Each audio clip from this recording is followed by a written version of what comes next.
Hello and happy Momentum Mondays. This is Phoenix, the College Success Professor, and I wanted to give another, PSA version, holiday version of College Momentum Mondays for today. And so it's going to be short, and it's going to be a lot of jam-packed information in it here for you all. And when I was getting ready today, I was also thinking of another good PSA that's important for first-time parents taking your children off to college in August or September or whenever it happens. Because it's so hot right here today in Philadelphia, I was remembering this important bit of information that I wanted to share. It's so important to have these discussions like the ones I'm going to be talking about today before it's time to drop off your child. It's important to think about what you want to talk about, things that you want to discuss, and how you want to talk about it with your child before you actually have the conversation. Because when it comes to dropout day, which can be, I don't know, depending on when your child starts orientation, whether they stay after you drop them off for orientation until classes start, or whether they have orientation during the summer and then you actually drop them off like right before school begins. There's so many things that you are going to want to talk about, and I'm going to want to wish that you said that it's important to take some time now to think about what those things are and prioritize what you want to make sure that you talk about and discuss before they actually go off, before you drop them off or before they actually go off to university in the fall. Oh my goodness, I forgot to plug in one of my microphones. Give me one more second. So as I was saying earlier, this is another edition of Momentum Mondays, the holiday edition of Momentum Mondays. And I wanted to talk about a bunch of different things today. In the spirit of the holiday for independence, I think it's important to discuss your child's independence or your family member that you're sending off to colleges, their ideas about independence, your expectations, their expectations about independence, and some certain things that you should discuss specifically about independence in college. I've had this book from the library for a while. The title is Don't Tell Me What to Do, Just Send Money. And the subtitle is The Essential Parenting Guide to the College Years by Helen Johnson and Christine Miller. And there are, despite the title, there are some really good bits of information in here. They give different scenarios, different ways that you may be thinking about things, different ways that your child may be thinking about things. And so I would say that this is a really good resource. Like I said, it was at my neighborhood library, and I was like, oh, that title looks interesting, so I picked it up. So it's definitely a good resource for parents who are maybe thinking about the difference in what it's going to be like when your child starts college, especially if it's your first child. And so it's a great resource. And like I said, I was just looking through it just to think about what are there any things that I should or could cover. And there are, but like I said, this is going to be a short one. And I wanted to talk about a few things.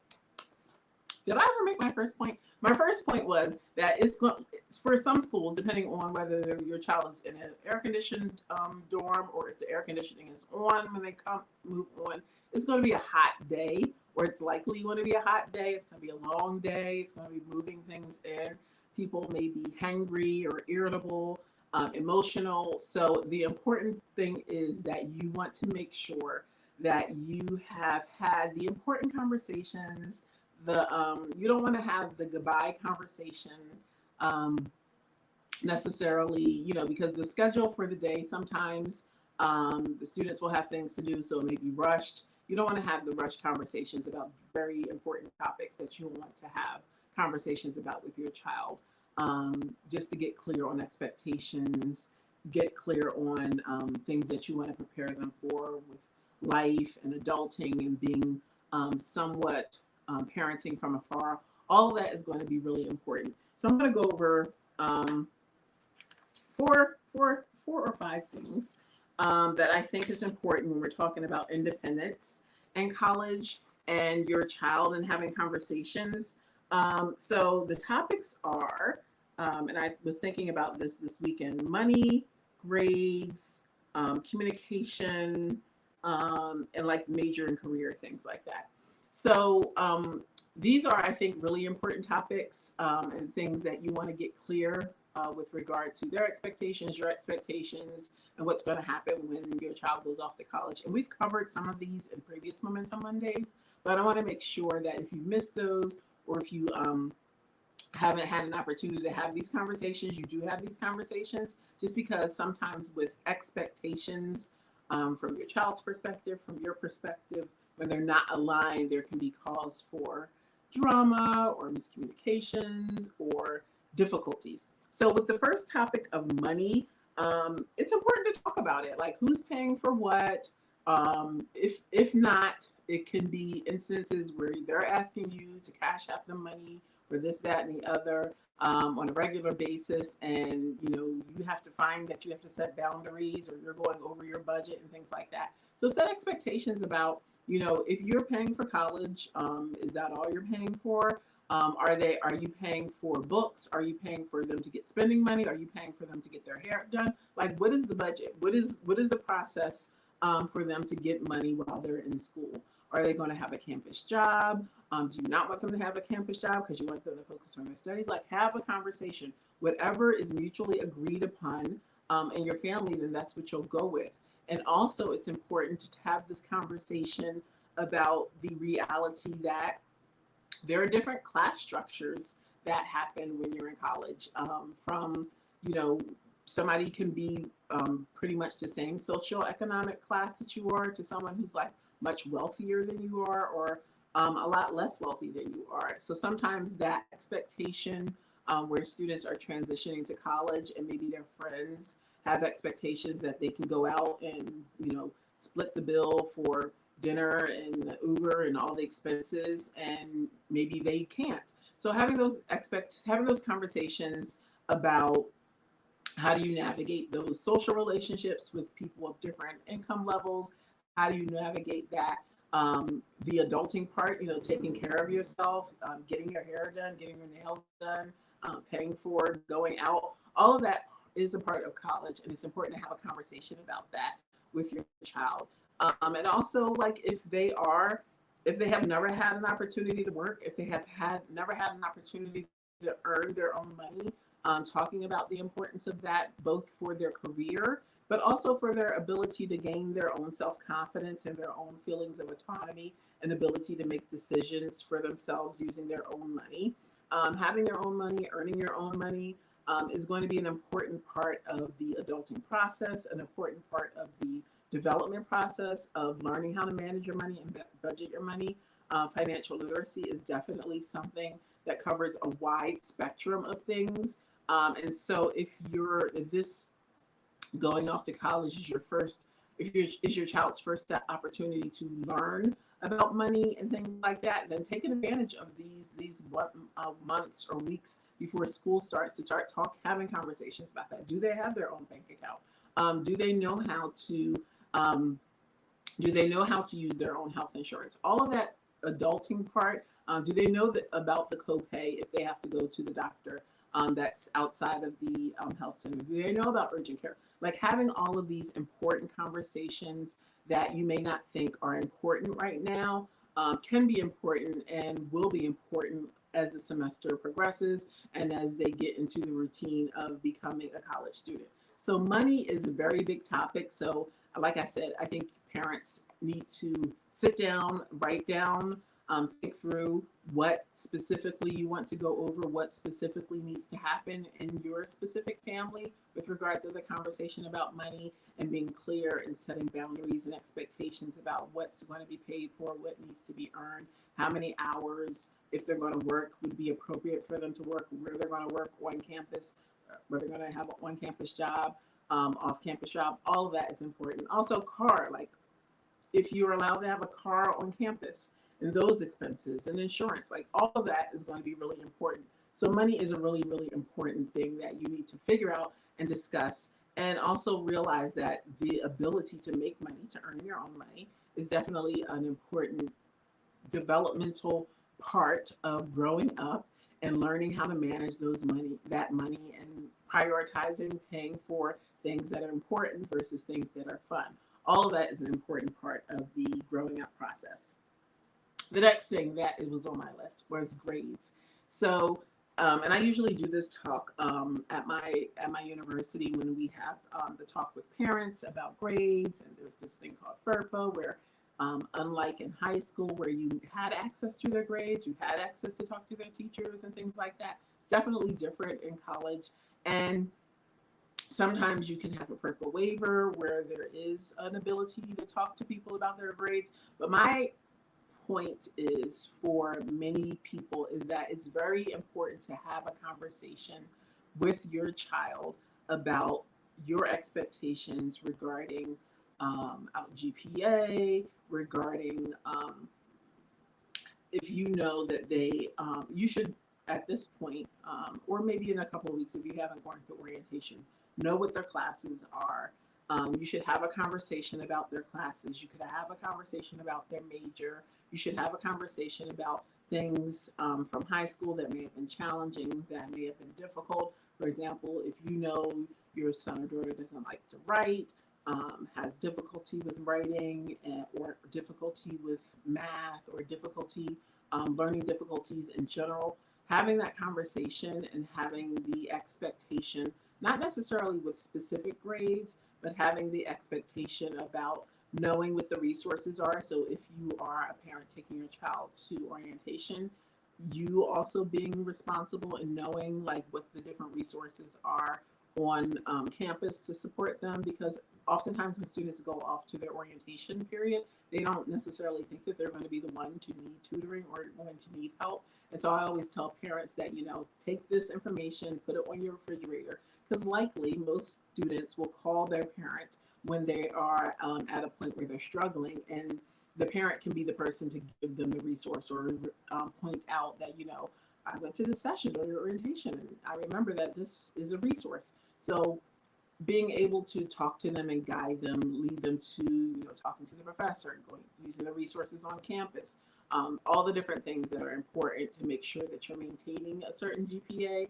Also, there are sometimes difficulties with courses, sometimes what's referred to as gateway or weed out courses. Your child may be in a major where they have that experience, having the ability to communicate with professors, having the confidence to talk to professors about grades. All of that is going to be important, and these are important skills that need to be developed. So not necessarily, planning for the worst, but setting the expectation up for, what you can do, letting them know that you're there to talk to them and guide them and still support them even though you're far away.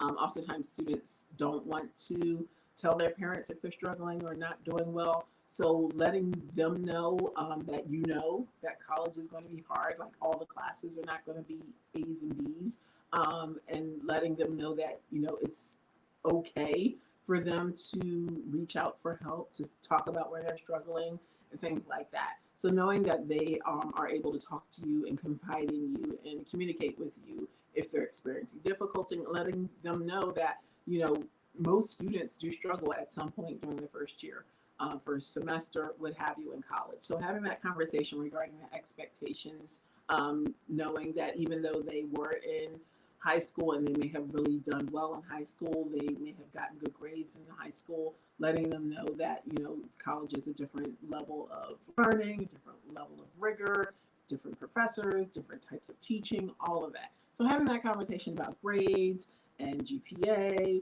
and communication and asking for help, all of that is going to be important, especially for some majors. It's going to be really challenging or a real wake-up call in some classes. I was just talking to the students in the class that I was teaching with regard to the amount of tests and feedback that is much, much less in college. Sometimes your first test is not until the midterm, and you maybe have an idea that you're doing well, and you get the midterm paper or grade back and you're not doing well, and what do you do if that happens? So having all sorts of discussions about contingency plans, about the possibility of withdrawing from a class, the possibility of asking for help, all of this, having that discussion about all the different possibilities, talking about past experiences in different classes, math, science, reading, all the different things, writing papers, if they have habits of procrastination, all of those things can be discussed and also talked about as strategies of how we're going to not repeat those things in college. And if we do fall into those same patterns, like what are some strategies that we can do? What are some ways that if they want your help, that you can help them? All of those things. And having that conversation is going to be important. And the same thing with major and career. Many times, because of the world in which we live, there's a lot of pressure, sometimes self-imposed pressure, sometimes family pressure with regard to majors, with regard to careers, and then living up to those expectations, self-imposed or family-imposed expectations. I say that it's so important for students to go in because they really don't know what the major is going to be like, and if that major really does lead to that career and things like that, to be a little bit hands off with regard to major and career until they actually have the classes, until they actually have the experience, until they actually have the actual firsthand experience of the different things that they think they are interested in, and have an opportunity to talk to people in their major, talk to professors in their major. I think it's okay for them to major in whatever they think they want to major in, and then having that first semester or first year opportunity really can allow them to be really intentional and really secure in their choice of major. I always say, and I've said this before, I always advise students not to marry their major. Don't necessarily commit to something and you don't really know what you're committing to. Many times from families, it can be pressure with regard to, this major or this career has certain probability. And so that can be a lot of pressure, your parents or you are paying a lot of money to invest in college. So there are ways and resources on campus to help students figure out what's the best major, what's the best career, all of that. And the first year, freshman year, first semester is not necessarily the time. And many students have that idea in their head that they have to have it all figured out. And they don't. Most students don't. A lot of students change their minds, add a major, add a minor, drop a major. So all of that and that being open to the idea that it's going to be,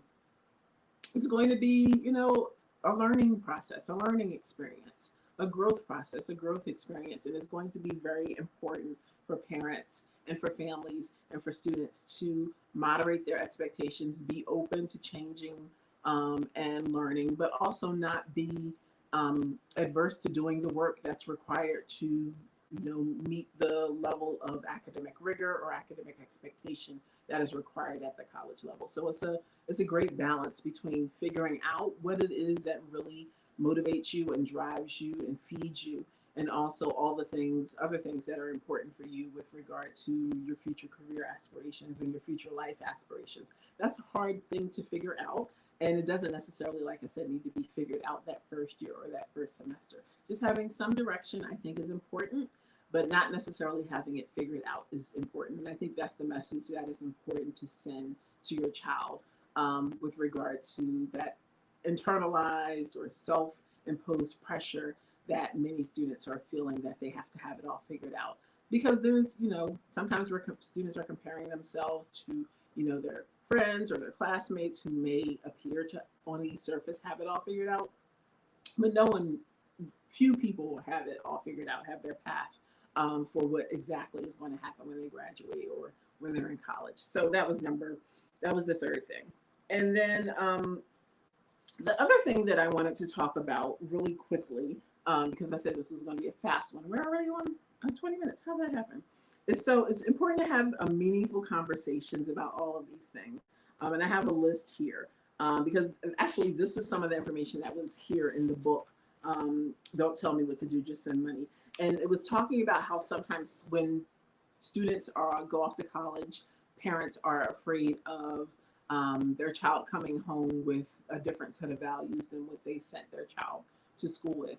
And so one of the messages or points that was made in the book is that it's definitely, according to the book, it said students don't really change their values from what their parental or home values were a lot, but they are exposed to different things, and they sometimes may come home saying new ideas, but they're just testing it out. They're trying on their independence. They're trying on new ways of thinking. They're being exposed to different types of information, and it's okay for them to be able to do that. So they may come home with different political ideas that may be different. That was the example in the book. Political ideas, religious ideas, like I said before, different ideas about class, different ideas about, and this was actually me, diet. Like they may come home and decide that they're vegan or vegetarian.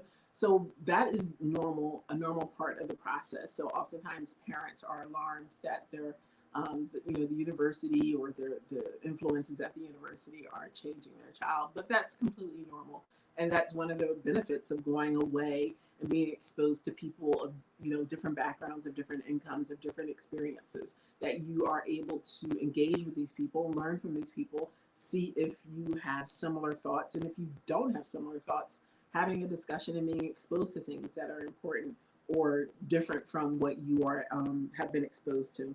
And it's important for this stage of the developmental process for them to be formulating their identity, figuring out who they are. And it's the first year is important because they get to know who they are when mom and dad is not watching, when no one is watching from home and able to see what they're doing. That's when their true character, that's when who they really are truly comes out. And sometimes that is a learning lesson, or oftentimes that's a learning lesson from them. Whether it works out well or whether it doesn't work out well, they can learn from those mistakes. They get a chance to have those opportunities to learn and fail and grow and develop in a safer environment than if they're foisted into the real world. However, there are sometimes that mistakes happen and the consequences are greater. So that's what I was saying about those important conversations that are going to be had. There's actually a chapter in this book that talks about those difficult conversations, talking about drugs, talking about drinking, talking about sex. All of that is going to be important. Talking about consent, talking about being safe. Like all of these are really things that, sometimes as parents, we don't want to think about our children dealing with these things. But the reality is college is a time for experimentation.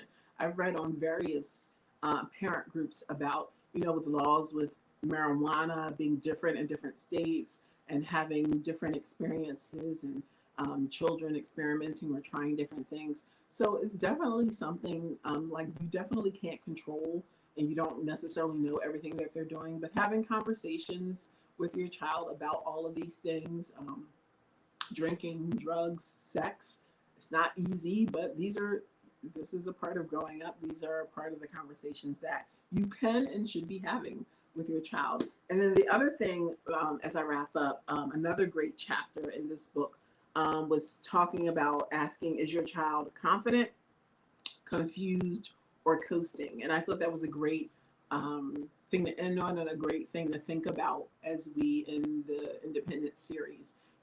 As a parent or as a caregiver, you are navigating the point of which you don't want them to necessarily, and maybe at the beginning, it's okay to be calling and texting you for advice and guidance on everything, but you don't want them to feel completely left alone, like they have to figure things out on themselves. So balancing the fact that they are still figuring things out, they're new to this new world of college, new environment, new things, new exposure, roommates, living on your own, feeding yourself, all of that. Navigating how to help guide them through this independent phase and helping them. Are they confident? Do they feel confident about going to campus? Are they nervous? Are they fearful? Are they confused about what to do? Or are they not really dealing with the idea that they're going to be on their own? Are they coasting? So thinking about that, and that's a great question that you can actually use those words to your child. Are you confident? Are you confused? Or are you coasting? And as we get closer and closer to orientation day and drop-off day, thinking about intentionally what you want to cover, what do you want to talk about, what do you want to address and focus on to help get your child ready for the level of independence and autonomy that you will or they will have, and you having to parent from afar, you not seeing them every day, understanding what is the a level of communication that's going to be expected, and communication about those topics that we were talking about, grades, about money, about relationships, about things that they're being exposed to, about problems that they're having. What is the expectation and what's the reality of what's going to actually happen? So, like I said, that was a quick one that it was supposed to be a quick one, but I did talk a little bit more than I was planning on it. But like I said, it's a great resource in the book. It's a great resource in you taking your time as a parent or a caregiver and thinking about what you want to talk about as you think about their independence. Another thing, last point, is that it's common for there to be little bickering or fights between you and your child as they are trying to exert or declare their independence, and you know, maybe not used to that, and them maybe not doing it the right way. So all of that is a normal part of the process when your child is about to go off to college. They will definitely be probably different when they come back for whatever that first break is. So taking this time, taking advantage of this time, making sure that you're enjoying this time before they go off to college, and knowing that the people that they are now will continue to evolve and change and grow. And you are there as a resource, as a support system, and there to help them through this often difficult, challenging time. So the transition to college is difficult for the student. It's also difficult for the parents, difficult for the family. It's difficult for all that involved. So let's give everybody some grace and support, and keep our expectations at the same level. Keep lines of communication open, and get ready to have a great fall semester as we count down. We're in July. It's like I said, we're in the days now, like 45 days or less, depending on when you start. So I hope everyone had a great, or will have a great holiday weekend in celebration for the 4th of July, and help your child declare their independence as we celebrate this holiday. All right, thanks for watching. I will see you next Momentum Monday.